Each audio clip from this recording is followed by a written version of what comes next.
Ladies and gentlemen, it's the 2003 Hummer H2, or as I like to call it, the ruined 2003 Chevy Tahoe. And make no mistake, this is a Chevy Tahoe.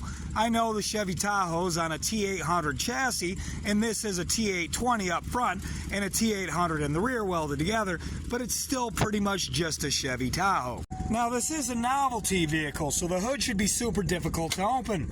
Pull the little lever right there, walk over here, unhook the rubber band. Now you got to walk all the way around the thing and unhook the other rubber band, which I've already done. Then you can open this front end, which reveals no access to anything at all, like a proper General Motors novelty vehicle. Now at this age, a fair amount of fiberglass digs into your hip when you get up close to this like this, so you can reach over here and check the oil. They were nice enough to give us a 6-liter, that's why it's an 820 up front. But this 6-liter feels weak, weaker than a 5.3. I hope it's just blown up and GM didn't detune this one for this vehicle. That would be awful.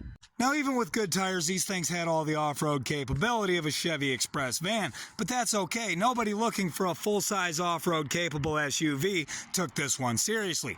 Anyone who wanted a Hummer would have bought a Hummer, not a Hummer H2. Like any General Motors vehicle, you could buy just about anything for it. Accessories to make it fast, to make it look good, or to make it off-road capable. But like all General Motors vehicles, they were pretty underwhelming from the factory.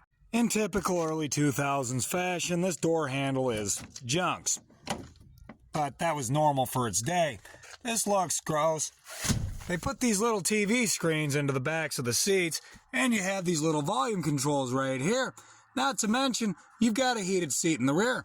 This is all pretty good technology for 2003. Pretty much top of the line.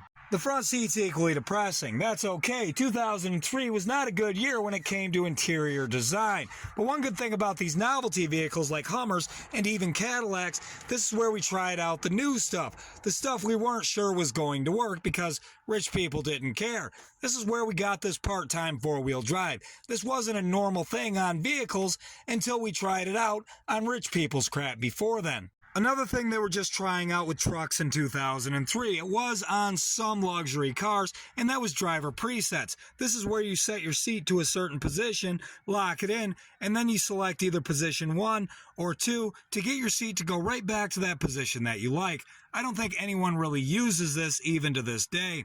Also, heated seats weren't that common, and this has got a heated backrest too. That's really uncommon, especially for 2003.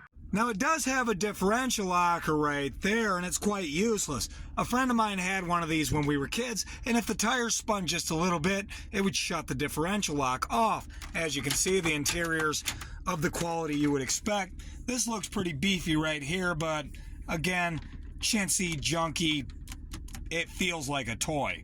Like most teenage boys in 2003, I thought this was a really good-looking car, and I really wanted one. But this is something only rich people could have afforded back then, and I grew up poor. In this case, I'm glad I grew up poor because I never had to suffer whatever it would have been like to own one of these things. Working on cars you can't afford to own gives you a completely different perspective on vehicles. In most cases, everything that makes people who don't know anything about cars like cars makes people who know something about cars hate them. It really is just a big, stupid plastic child's toy. It was never really meant to serve any purpose or do anyone any good. It wasn't meant to be a reliable vehicle. It wasn't meant to be a useful vehicle. It was just a stupid toy.